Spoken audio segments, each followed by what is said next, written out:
मुल्तान की गलियों में ईद का जादू फैला हुआ था। दुकानें रोशन थी, मिठाइयों की खुशबू हर तरफ बिखरी हुई थी और नए कपड़ों की चमक शहर को ख्वाब जैसा बना रही थी।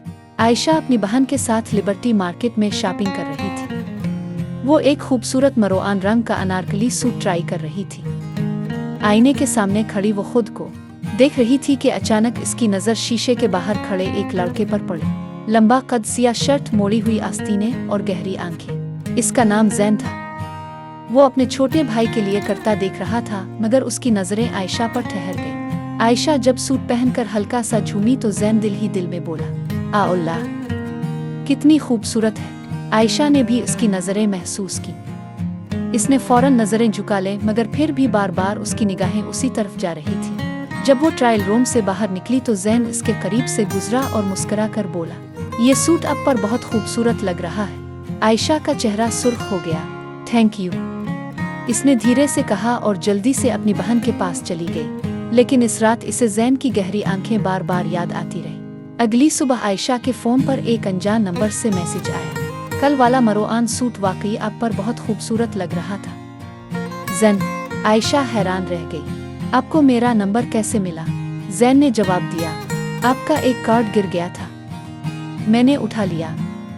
अगर बुरा लगा हो तो सॉरी। फिर इसने लिखा, लेकिन सच कहूँ अब दिल में उतर गई थी। यूं बातों का सिलसिला शुरू हो गया। दिन भर चैटिंग चलती रही। ज़ैन एक कामयाब आर्किटेक्ट था, जबकि आयशा फाइनल ईयर की स्टूडेंट थी। दोनों की बातें शॉपिंग से शुरू होकर ख्वाबों तक पहुंच गई। ईद से 3 दिन पहले दोनों ने मिलने का फैसला किया। शाम के वक्त वो कला कोहना के बाग में मिले। आयशा सादा सफ़ेद लिबास में आई थी, मगर उसकी सादगी ही उसकी खूबसूरती थी। ज़ैन इसके करीब आया और धीरे से इसका हाथ थाम लिया।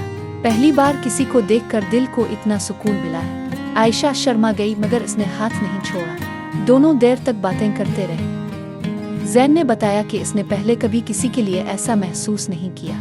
आयशा ने मुस्कुराते हुए कहा, मुझे भी पहली बार ऐसा लग रहा है। हल्की हुआ चल रही थी और शाम मजीद हुसैन होती जा रही थी। अब दोनों एक दूसरे के बहुत करीब आ चुके थे। फ़ोन कॉल्स, मैसेजेस और छोटी छोटी मुलाकातें उनकी ज़िंदगी का हिस्सा बन गई थी। लेकिन एक रात आयशा के वालिद को शक हो गया।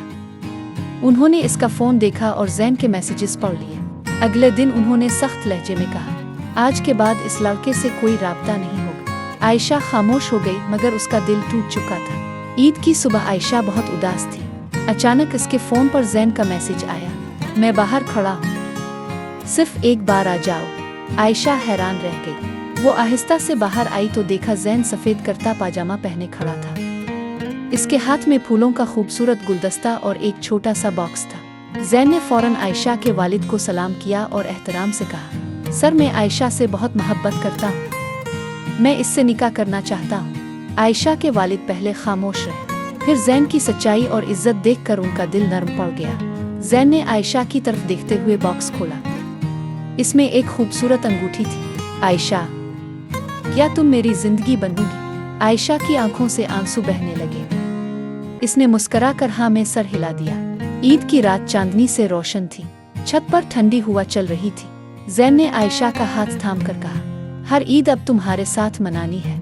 आयशा ने इसके कंधे पर सर रख दिया और धीरे से बोली, और हर दुआ में सिर्फ तुम हो। दोनों खामोशी से चांद को देखते रहे और उनकी मोहब्बत एक नई जिंदगी की शुरुआत बन गई। अगर आपको ये स्टोरी पसंद आई है तो प्लीज़ मेरे चैनल को सब्सक्राइब करें, लाइक करें और शेयर करें।